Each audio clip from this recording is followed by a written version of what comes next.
Hello बच्चों, स्वागत है आपका अपने YouTube चैनल पर। हम यहाँ पर एंडोक्राइन सिस्टम पढ़ रहे थे, उसी को आज कंटिन्यू कर रहे हैं अपन।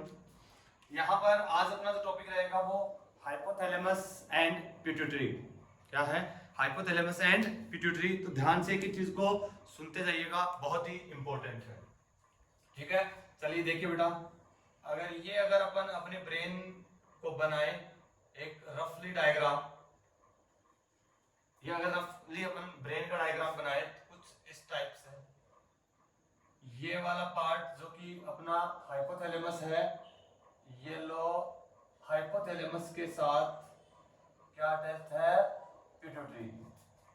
अपन ब्रेन का अगर डायग्राम बनाते हैं तो ये क्या है? हाइपोथैलेमस, और ये क्या है? पिट्यूटरी। हाइपोथैलेमस और पिट्यूटरी ग्लैंड, जो कि हाइपोथैलेमस से जो जुड़ी हुई है वो स्ट्रक्चर, जो फनल शेप स्ट्रक्चर है, वो क्या नाम है उसका? इन्फंडिबुलम। अब इसी स्ट्रक्चर को मैंने यहां पर इसको जूम आउट किया है। इसको जूम करके अगर हम देखें तो कौन कौन सी स्ट्रक्चर अपन को दिखाई देती है उसके बारे में हम स्टडी कर रहे हैं। तो ध्यान से एक चीज को समझते जाना, काम की चीज है, और बिल्कुल अपन एनसीईआरटी के एक एक पॉइंट को क्लियर करते जाएंगे। ठीक है, यहाँ पर ये अपने ऊपर की ओर जो मैंने बनाया है, ये क्या है? हाइपोथैलेमस। और हाइपोथैलेमस आप लोगों को पता है किसका? अपने ब्रेन का पार्ट है। तो ब्रेन का पार्ट है तो वहां क्या मिलते हैं? न्यूरॉन्स। ध्यान से सुनते जाना, क्या मिलते हैं? न्यूरॉन्स। तो हाइपोथैलेमस का पार्ट जहां पर न्यूरॉन अपने शो किए, ये ब्रेन का पार्ट है। और हाइपोथैलेमस आगे एक्सटेंड होकर, हाइपोथैलेमस आगे एक्सटेंड होकर एक पाउच लाइक स्ट्रक्चर बनाता है, जिसको एक पाउच लाइक स्ट्रक्चर बनाता है जिसको क्या? ये देखो, एक फनल से स्ट्रक्चर से होते हुए यहां पे एक पाउच लाइक स्ट्रक्चर बनाई है, जिसको नाम दिया क्या? पार्स नर्वोसा, या बोले तो पोस्टीरियर पिट्यूटरी। ध्यान से, हाइपोथैलेमस ने एक्सटेंड होकर एक जो पाउच लाइक स्ट्रक्चर बनाई है उसको अपने बोला पोस्टीरियर पिट्यूटरी या पार्स नर्वोसा। पार्स का मतलब है एक फ्रेंच वर्ड है जिसका मतलब होता है पार्ट, और नर्वोसा का मतलब एक नर्वस सिस्टम का पार्ट। नर्वस सिस्टम क्या है? ब्रेन क्या है अपना? Nervous system. और नर्वस सिस्टम का कौन पार्ट है? हाइपोथैलेमस। और हाइपोथैलेमस में क्या है? न्यूरॉन है। तो बोले तो यहाँ पे भी क्या होंगे? न्यूरॉन्स प्रेजेंट होंगे। अरे होंगे कि नहीं होंगे? तो जहां न्यूरॉन प्रेजेंट है इसलिए नाम दे दिया पार्स नर्वोसा। पोस्टीरियर पिट्यूटरी किसका पार्ट है? हाइपोथैलेमस का एक्सटेंशन है। बट अगर हम आगे की ओर एक दूसरा पार्ट अगर देखते हैं, जिसको हम बोलते हैं एंटीरियर पिट्यूटरी। क्या बोलते हैं? Anterior pituitary. जो अपनी एंटीरियर पिट्यूटरी है वो अपने हाइपोथैलेमस का एक्सटेंशन नहीं होती। तो क्या होती है कि ड्यूरिंग एम्ब्रायो डेवलपमेंट के दौरान जब हमारे डाइजेस्टिव सिस्टम या बोले तो एलिमेंट्री कैनाल का डेवलपमेंट होता है, तो उस समय फोरगेट का एक part during development pouch like अलग होकर हाइपोथैलेमस के इस पार्ट के साथ फ्यूज हो जाता है। हाइपोथैलेमस के इस पार्ट के साथ फ्यूज हो जाता है, और जो पार्ट पाउच लाइक पार्ट अगर सेपरेट होके एलिमेंट्री कैनाल से हाइपोथैलेमस के साथ जाके फ्यूज हो गया, उस पाउच को बोलते हैं रेथेक्स पाउच। इतना डिटेल में अपने काम का नहीं, बस नाम सुनना कि जो पोस्ट एंटीरियर पिट्यूटरी है वो नर्वस सिस्टम का पार्ट नहीं है, जबकि पोस्टीरियर जो पिट्यूटरी है वो नर्वस सिस्टम का पार्ट है। बोले तो उसको कौन बना रहा है? हाइपोथैलेमस एक्सटेंड होके बना रहा है थ्रू इनफंडिबुलम से। ये क्या है? इनफंडिबुलम, जिससे पोस्टीरियर पिट्यूटरी कनेक्ट हो रही है। जबकि एंटीरियर पिट्यूटरी क्या है? अलग से एम्ब्रायनिक डेवलपमेंट के दौरान एलिमेंट्री कैनाल का कुछ पार्ट सेपरेट होकर हाइपोथैलेमस के साथ अटैच हो गया, उसको बोला एंटीरियर पिट्यूटरी, जिसका डायरेक्ट कनेक्शन हाइपोथैलेमस के साथ डायरेक्ट कनेक्शन नहीं है। क्लियर है ना? तो इसको बोला पार्स नर्वोसा, या नाम दिया पोस्टीरियर पिट्यूटरी। दूसरा है ये जो एंटीरियर पिट्यूटरी है उसका नाम दिया pars distalis. Pars distalis, distalis का मतलब समझते हो? जो दूर हो। डिस्टल वर्ड किसके लिए यूज करते हैं? जो दूर हो। पार्ट्स का मतलब पार्ट। तो पिट्यूटरी ग्लैंड का वो पार्ट जो दूर है, किससे? हाइपोथैलेमस से, पार्स डिस्टेलिस। अब पता चला सर पास पास ही है, दूर किस रेस्पेक्ट में बोला है? किस एस्पेक्ट से अपने दूर बोला है? किससे बोला है? कि ये तो था हाइपोथैलेमस का एक्सटेंशन, ये अपने एलिमेंट्री कैनाल का पार्ट आया था, बोले तो हाइपोथैलेमस से अलग पार्ट आया था, इसलिए उसको क्या बोला अपने, पार्स डिस्टेलिस। हाइपोथैलेमस का पार्ट नहीं है तो एंटीरियर पिट्यूटरी को बोला पार्स डिस्टेलिस, या बोले तो एंटीरियर पिट्यूटरी। उसको क्या बोला, पार्स नर्वोसा, क्योंकि इसके अंदर, क्योंकि ब्रेन का पार्ट है, न्यूरॉन का, अपने न्यूरल सिस्टम का पार्ट है, तो उसमें डायरेक्ट क्या प्रेजेंट होंगे, न्यूरल सेल होगी, न्यूरॉन सेल प्रेजेंट होगी, या नर्व फाइबर होंगे, और ये नर्व न्यूरॉन मैंने शो किए हैं, इसलिए नाम दिया इसका पार्स नर्वोसा। तो posterior pituitary pars nervosa, anterior pituitary pars distalis. ठीक है, ध्यान होना, काम की चीज है ये। अब सुनिएगा, अगर आगे हम बात करते हैं कि एनसीईआरटी पर बोलती है कि एनाटॉमिकली अपन अपनी पिट्यूटरी ग्लैंड को दो कंपार्टमेंट, दो पार्ट्स में डिवाइड करते हैं, एंटीरियर एंड पोस्टीरियर। जो posterior pituitary along with infundibulum, posterior pituitary along with infundibulum, अगर पोस्टीरियर पिट्यूटरी बोले तो पार्स नर्वोसा के साथ जब हम इनफंडिबुलम को ऐड कर देते हैं, इसको अलोंग विद इनफंडिबुलम, इनफंडिबुलम के साथ वो कहलाएगा न्यूरो हाइपोफाइसिस, क्या कहलाएगा, न्यूरो हाइपोफाइसिस। हाइपोफाइजियल या हाइपोफाइसिस वर्ड याद रखना, हम पिट्यूटरी के लिए यूज कर रहे हैं। हाइपोफाइसिस किसके लिए यूज कर रहे हैं, हम पिट्यूटरी के लिए यूज कर रहे हैं। तो पार्स नर्वोसा के साथ जब इनफंडिबुलम ऐड हो जाएगी तो हम उसको क्या बोल देंगे, न्यूरो हाइपोफाइसिस। नेक्स्ट देखिए, यहां पे मैंने बीच के अंदर एक पार्ट और बनाया है जिसका नाम लिखा है मैंने पार्स इंटरमीडिया। क्या बोलते हैं कि जब डेवलपमेंट होता है उस दौरान, एम्ब्रायनिक डेवलपमेंट के दौरान पिट्यूटरी के 3 पार्ट होते हैं, एंटीरियर, पोस्टीरियर एंड बोले तो इंटरमीडिएट, तो नाम दिया पार्स इंटरमीडिया। और एनसीईआरटी क्या लिखती है, in adult human being, in adult human being parse intermedia completely merge with anterior pituitary.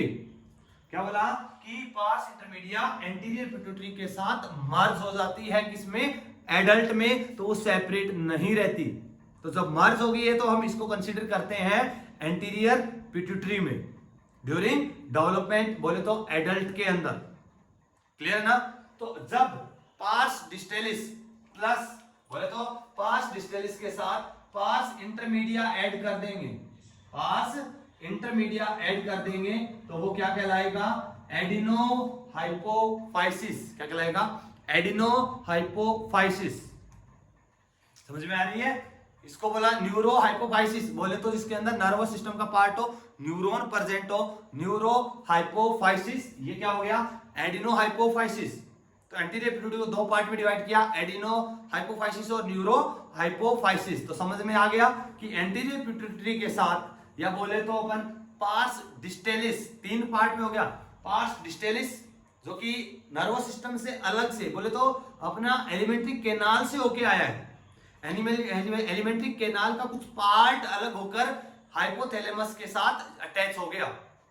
तो दूर का पार्ट बोला कि दूर से आया तो पार्स डिस्टेलिस, खुद का पार्ट है तो नाम दे दिया पार्स नर्वोसा, बोले तो नर्वस सिस्टम का पार्ट, दूर से आया पार्स डिस्टेलिस, और दोनों के बीच में वो पार्स इंटरमीडिया, बोले तो middle pituitary. Pars distalis anterior side में है तो एंटीरियर, वो पीछे की ओर है तो इसको बोल दिया पोस्टीरियर। और इनफंडिबुलम किसका पार्ट है, एंटीरियर पिट्यूटरी का कि पोस्टीरियर का, किसका है, पोस्टीरियर पिट्यूटरी का है, क्योंकि हाइपोथैलेमस से जो इनफंडिबुलम निकली है वो किसके साथ मर्ज हुई है, पोस्टीरियर पिट्यूटरी के साथ। क्लियर है ना। तो यहां पर इतनी चीज ध्यान में रखनी है कि एडिनो हाइपोफाइसिस में क्या है, एंटीरियर पिट्यूटरी, बोले तो दूसरा नाम क्या है, pars distalis, along with pars intermedia, क्या कहलाएगा, adeno hypophysis. And pars nervosa या post pituitary along with infundibulum, क्या कहलाएगा, न्यूरो हाइपोफाइसिस। क्लियर है। अब सुनिएगा इनके फंक्शन। तो जो न्यूरो हाइपोफाइसिस है, इसके अंदर नर्वस सिस्टम का पार्ट है, तो डायरेक्ट अपन ने क्या दिखाए हैं, न्यूरॉन रिप्रेजेंट किए हैं। तो इनका फंक्शन सुनिएगा। ये जो न्यूरॉन है, इन न्यूरॉन में क्या होगा, यहां पर इनको बोलते हैं अपन न्यूक्लियाई। न्यूक्लियाई का मतलब क्या है कि नर्वस सिस्टम के अंदर अगर बहुत सारे न्यूरॉन्स के साइटोन आपस में जुड़ जाए तो उससे क्या बनती है, न्यूक्लियाई। क्या न्यूरॉन के बारे में बेसिक स्ट्रक्चर थोड़ी बहुत जानते हो, जिसमें साइटोन होता है, एक्सोन होता है, और लास्ट में बोले तो टिलोडेंड्रिया, या बोले तो और सो एक्सटेंशन होते हैं साइटोन के, वो डेंड्राइट्स होते हैं। अरे सुना है ना कुछ इस टाइप की स्ट्रक्चर, ध्यान से देखना। अगर हमने ऐसा कभी तुम लोगों ने सुना हो बचपन के अंदर कि ये न्यूरॉन है, ये न्यूरॉन की साइटोन बॉडी, ये एक्सॉन, और ये सिनेप्टिक नोड या बोलते हैं टिलोडेंड्रिया, और ये साइटोन के जो एक्सटेंशन है वो क्या है, डेंड्राइट्स है। तो बहुत सारी साइटोन बॉडी आपस में मिलकर जो स्ट्रक्चर बनाती है उसको न्यूक्लियाई बोलते हैं। और हाइपोथैलेमस के अंदर जो न्यूक्लियाई अपन ने बनाए हैं, मैं वैसे जितने भी न्यूरॉन बनाए हाइपोथैलेमस के, अलग अलग इनके नाम हैं। जैसे दो नाम मैं यूज कर रहा हूं, सुप्रा ऑप्टिक न्यूक्लियाई, इसको बोलते हैं सुप्रा ऑप्टिक न्यूक्लियाई। ये है पैरा वेंट्रिकुलर न्यूक्लियाई, काम का नहीं है, जब नर्वस सिस्टम पढ़ते हैं तो वहां पे नाम लेते हैं, अपन डिस्कस करते हैं, अभी रहने देना। बस याद रखना ये न्यूरॉन है और ये हार्मोन सिंथेसाइज करते हैं। पार्स नर्वोसा या न्यूरोहाइपोफाइसिस में दो हार्मोन सिंथेसाइज हो रहे हैं, डायरेक्ट आ रहे हैं, सुनिएगा। जो रेड कलर के अंदर मैंने रिप्रेजेंट किया है, यहां पे सिंथेसाइज होगा कौन सा, ADH hormone, anti diuretic hormone, और जिसका दूसरा नाम क्या है, वैसोप्रेसिन।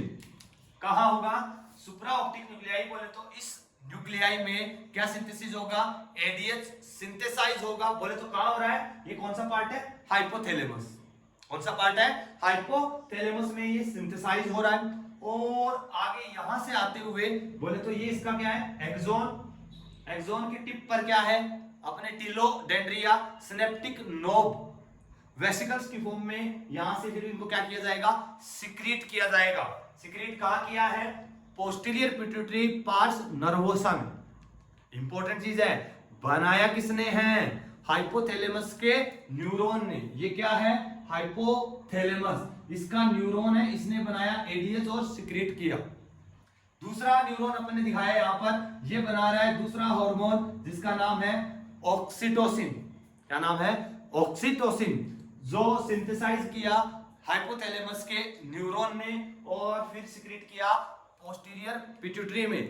पोस्टीरियर पिट्यूटरी कुछ टाइम के लिए उनको स्टोर करती है और रिलीज करवाती है। बहुत इंपॉर्टेंट क्वेश्चन आ रहा है, पोस्टीरियर पिट्यूटरी इनको कुछ टाइम के लिए, टेम्पररी, परमानेंट नहीं, कुछ टाइम, लॉन्ग टर्म तक नहीं, कुछ टाइम के लिए जब सिक्रीट करना होता है उस टाइम पल दो पल के लिए इनको क्या किया, स्टोर करेगी और फिर इनको सिक्रीट करवा देगी। स्टोर और सिक्रीशन का काम कर रही है। ध्यान रखना, पोस्टीरियर पिट्यूटरी किसी भी प्रकार का हार्मोन सिंथेसाइज नहीं करती, किसी भी प्रकार का हार्मोन सिंथेसाइज नहीं करती। ये हार्मोन जो ऑक्सीटोसिन और एडीएच आया है, इसको सिंथेसाइज किसने किया, हाइपोथैलेमस ने। तो हाइपोथैलेमस के न्यूरॉन ने डायरेक्ट सिक्रीट किया और वो यहां पे आया टेम्परेरी रूप से स्टोर और सिक्रीशन के लिए, और इसको अब ब्लड सर्कुलेशन के अंदर छोड़ दिया जाएगा। तो बोले तो पोस्टीरियर पिट्यूटरी के लिए एक लाइन लिख सकते हैं हम, पोस्टीरियर पिट्यूटरी के लिए एक लाइन लिख सकते हैं कि ये क्या है, not a true endocrine gland, not a true endocrine gland, not a true endocrine gland. तो एंडोक्राइन ग्लैंड हम पहले पढ़ चुके हैं, तो क्या हो, cluster of cells, group of cell which secrete hormone directly into the blood without duct system. इनके पास डक्ट नहीं होती, डायरेक्ट अपना सिक्रीट करते हैं। कहां पर, सिंथेसाइज और सिक्रीशन कहां करते हैं, ब्लड के अंदर।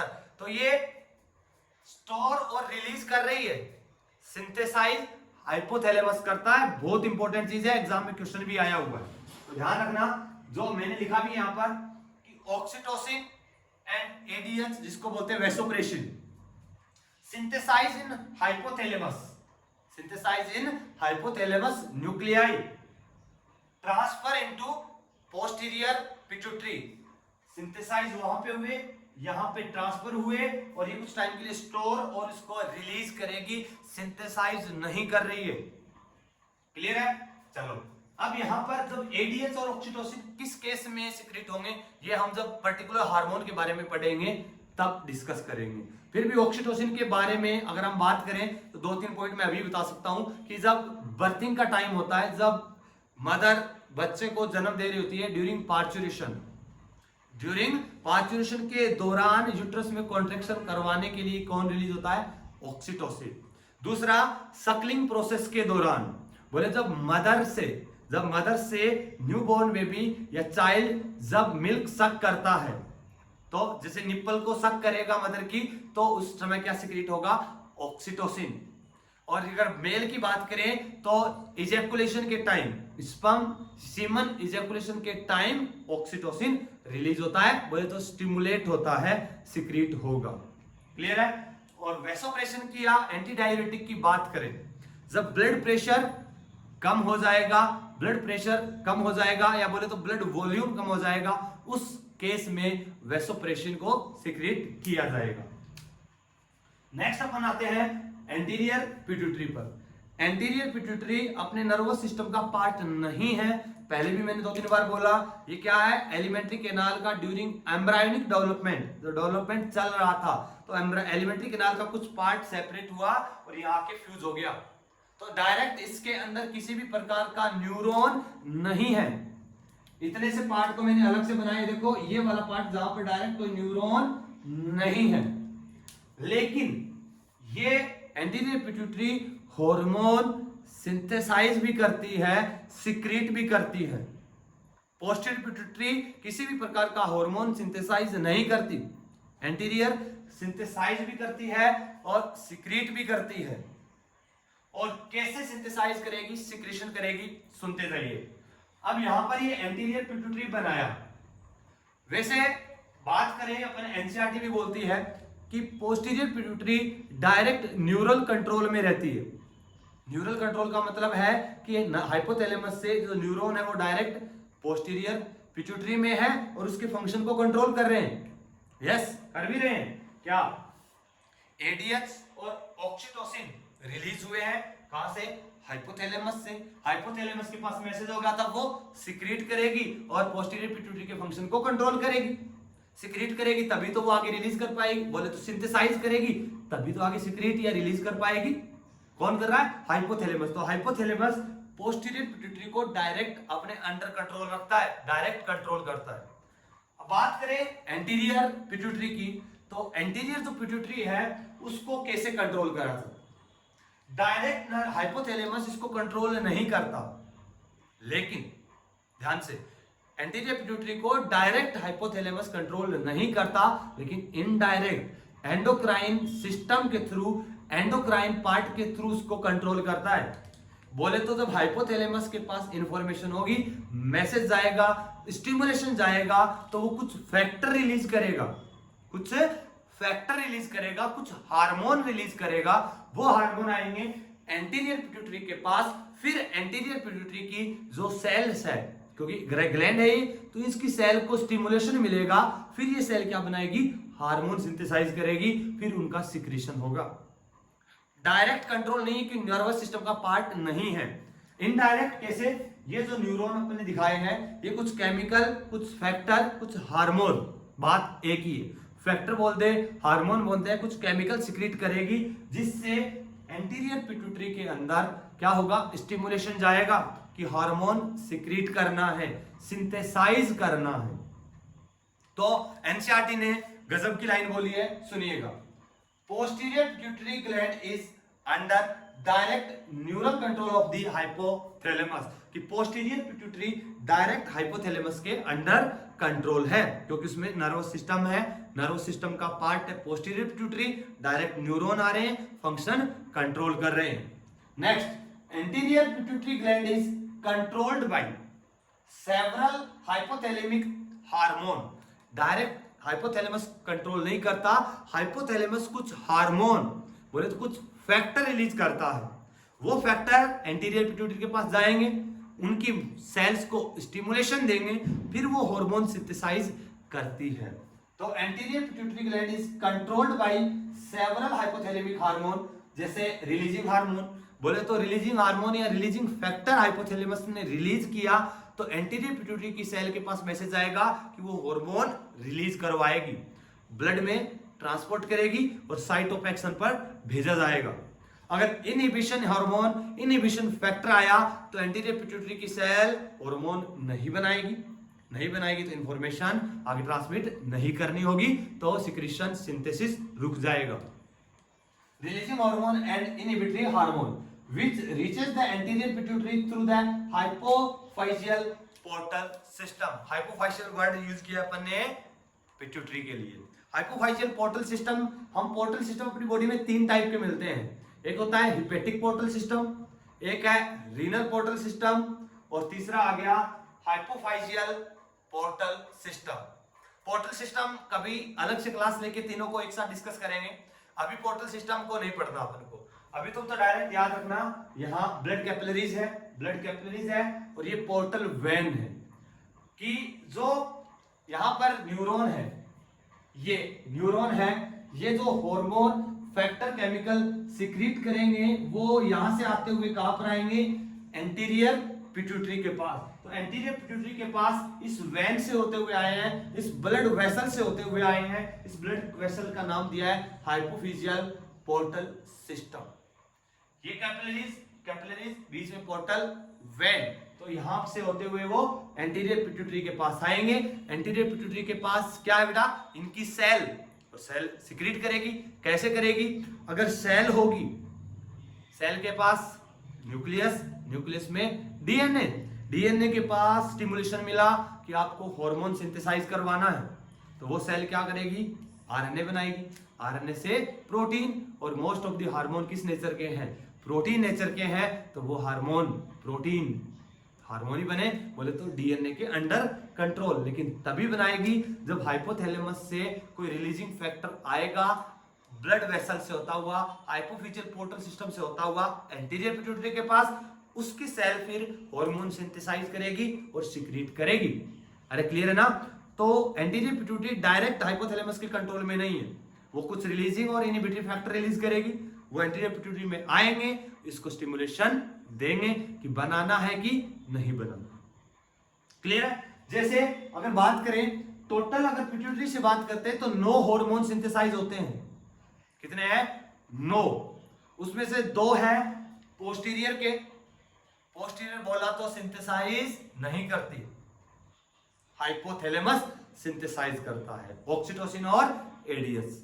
यहां पर और कुछ हार्मोन दिए हैं, जस्ट मैं बता रहा हूं, उसी टाइप से याद रखना तुम लोग, बाकी मैकेनिज्म थोड़ी अलग होती है। यहां पे कुछ न्यूरॉन दिए हैं हाइपोथैलेमस में, जैसे ये अगर न्यूरॉन बनाया मैंने ब्लैक वाला, यहां से कुछ हाइपोथैलेमस फैक्टर या हार्मोन रिलीज करेगा। जैसे मान लो ये CRH फैक्टर रिलीज करेगा, CRH का मतलब है, अगर मैं इसको रफ कर दूं,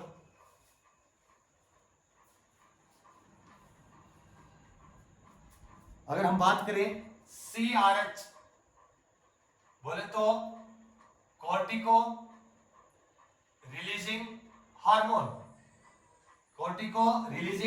हार्मोन। अगर यहां से कोई केमिकल सिक्रीट हुआ जिसका नाम क्या है, CRH, ध्यान से एक को उतारो बाकी याद रखना है, CRH रिलीज हुआ, कहां से आएगा, हाइपोफिजियल पोर्टल से होता हुआ एंटीरियर पिट्यूटरी के पास आया।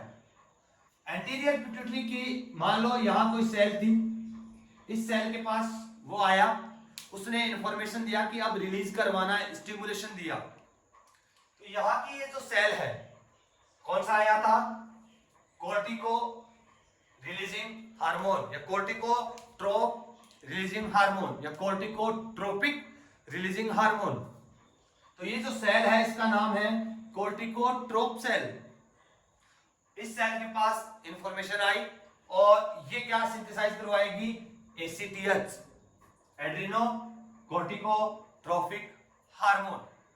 एंटीरियर पिट्यूटरी से कैसे किया, नर्वस अपने हाइपोथैलेमस का पार्ट जिसने कुछ फैक्टर रिलीज किया, रिलीजिंग फैक्टर रिलीज किया, हाइपोफिजियल पोर्टल सिस्टम से होता हुआ एंटीरियर पिट्यूटरी में, एंटीरियर पिट्यूटरी की सेल को स्टिमुलेशन गया, उसने डीएनए से आरएनए बनाया, आरएनए से प्रोटीन, बोले तो हार्मोन सिंथेसाइज किया।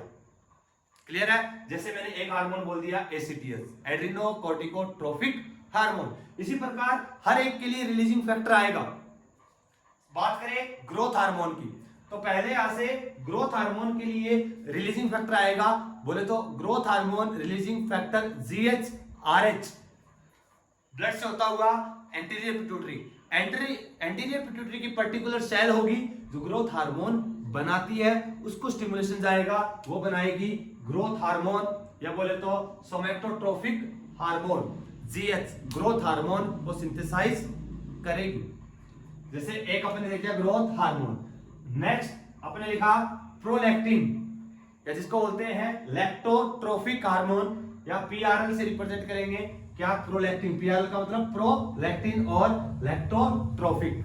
वही यहां से रिलीजिंग इंफॉर्मेशन आई, इसलिए इसको रिलीज किया।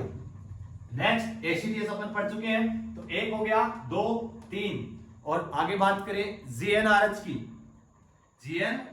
की, वैसा ही यहां से कुछ फैक्टर रिलीज हुआ जो रिलीज करवाएगा, आया एंटीरियर पिट्यूटरी में, इसकी सेल के पास स्टिमुलेशन किया और इसका ने सिंथेसाइज किया गोनेडोट्रोपिन रिलीजिंग हार्मोन। क्या किया? गोनेडोट्रोपिक या gonadotropin releasing hormone. Gonadotropin releasing hormone में दो हार्मोन पढ़ते हैं, FSH and LH, follicular stimulating hormone और ल्यूटिनाइजिंग हार्मोन। दो हार्मोन कौन से हैं? फोलिकुलर स्टिमुलेटिंग हार्मोन और ल्यूटिनाइजिंग हार्मोन सिक्रीट करेगी। ठीक है, अब दोनों में से कौन सा सिक्रीट करेगी, ये GnRH की कंडीशन पे डिपेंड करता है कि GnRH से स्टिमुलेशन कैसा मिला है। ठीक है, GnRH से स्टिमुलेशन कैसा मिला है उसके ऊपर जब हम इनको पढ़ेंगे तब इसका डिस्कस करेंगे। और नेक्स्ट हार्मोन की बात करें, 5 हो गए अपने, छठा कुछ फैक्टर रिलीज होगा, आया यहां की सेल को स्टिमुलेशन दिया, क्या करेगा? TSH, thyroid stimulating hormone, thyroid stimulating hormone. कितने हो गए? 6। Next 7 number MSH, melanocyte stimulating hormone, melanocyte stimulating hormone. वैसे ये पार्स इंटरमीडिया से सिक्रीट होने वाला हार्मोन है। कहां से? पार्स इंटरमीडिया से।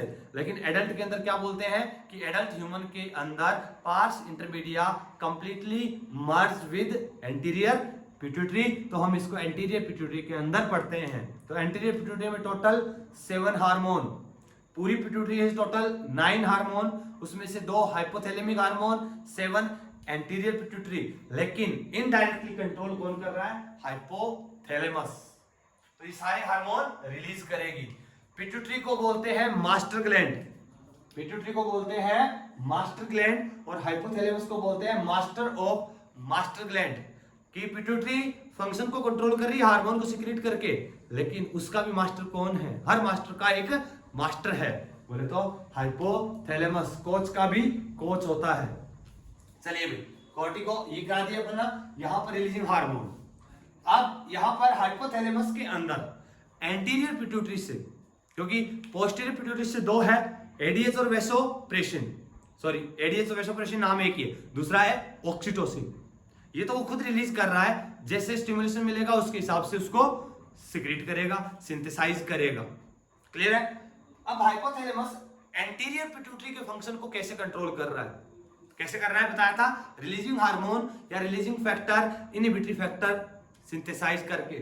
तो कुछ रिलीजिंग हार्मोन या जब हाइपोथैलेमस रिलीजिंग फैक्टर रिलीज करेगा, जैसे अगर ये रिलीजिंग फैक्टर रिलीज कर रहे हैं तो यहां स्टिमुलेशन आएगा रिलीज करने का, और ये इनहिबिशन का मैसेज आएंगे, स्टिमुलेशन देंगे तो यहां सिंथेसिस रुक जाएगा। जैसे 2 रिलीजिंग हार्मोन और इनहिबिटरी हार्मोन, नाम में लिखा है रिलीजिंग हार्मोन का मतलब जो रिलीज करवाएंगे, तो stimulate secretion of pituitary hormone, तो पिट्यूटरी हार्मोन के सिक्रीशन को स्टिमुलेट करेगा। ये इनहिबिशन क्या करेगा? Inhibit secretion of pituitary gland. तो स्टिमुलेशन को रिलीज करवाने वाला हार्मोन रिलीज करवाने वाले कौन कौन से हैं? सारे जो अभी अपन पढ़ के आए हैं, GnRH gonadotropin releasing hormone, hypothalamus ने सिक्रीट किया, एंटीरियर पिट्यूटरी के पास आया, उसने बनाया क्या, FSH and LH, follicular stimulating hormone और ल्यूटिनाइजिंग हार्मोन। हाइपोथैलेमस ने सिक्रीट किया जीएचआरएच, ग्रोथ हार्मोन रिलीजिंग हार्मोन, तो वो क्या सिक्रीट करेगा फिर, growth hormone. TRH thyroid releasing hormone, क्या सिक्रीट करेगा, thyroid stimulating hormone. Prolactin releasing hormone secrete करेगा प्रोलैक्टिन। एमआरएच मेलेनोसाइट रिलीजिंग हार्मोन आया, सिक्रीट करेगा melanocyte stimulating hormone. CRH corticotropic releasing hormone, secrete करेगा एसीटीएच।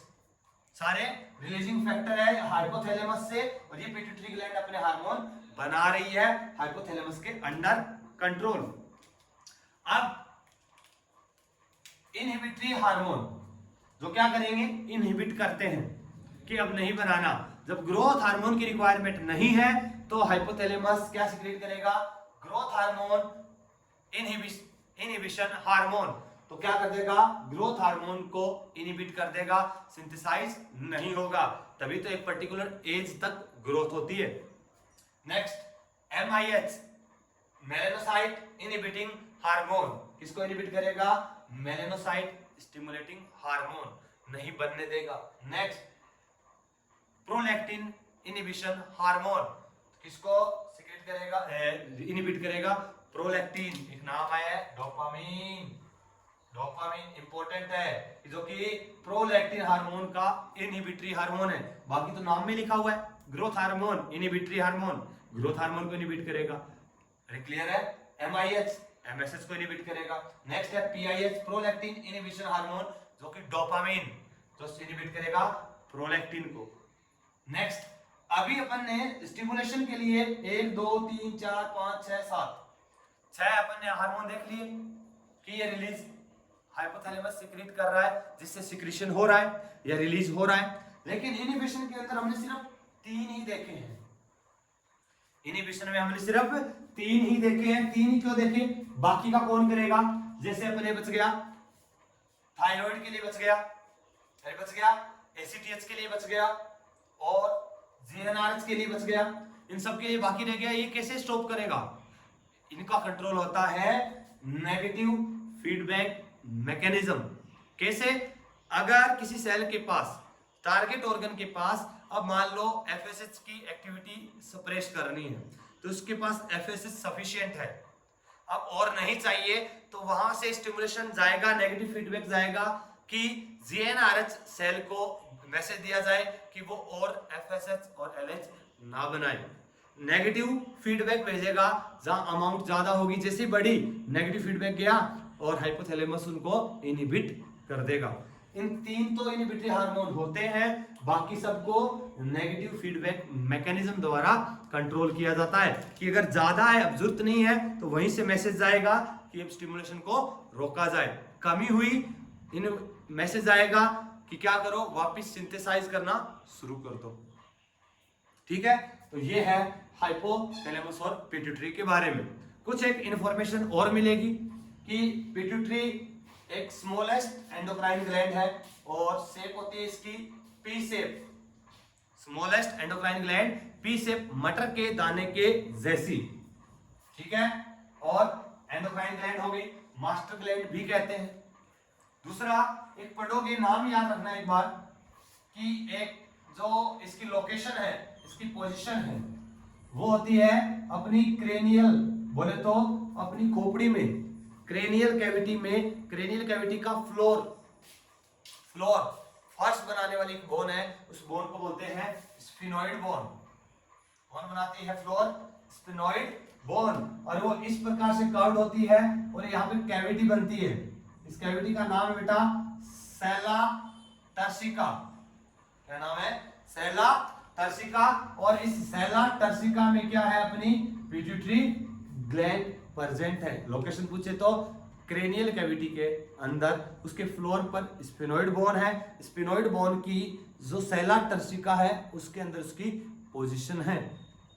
क्लियर है। और जो क्या क्या हार्मोन सिक्रीट कर रही है, कैसे कैसे कर रही है, ये सारी इंफॉर्मेशन अपन ने देख ली है। अब पिट्यूटरी ग्लैंड के एक एक हार्मोन को हमको डिटेल में पढ़ना है। क्लियर है।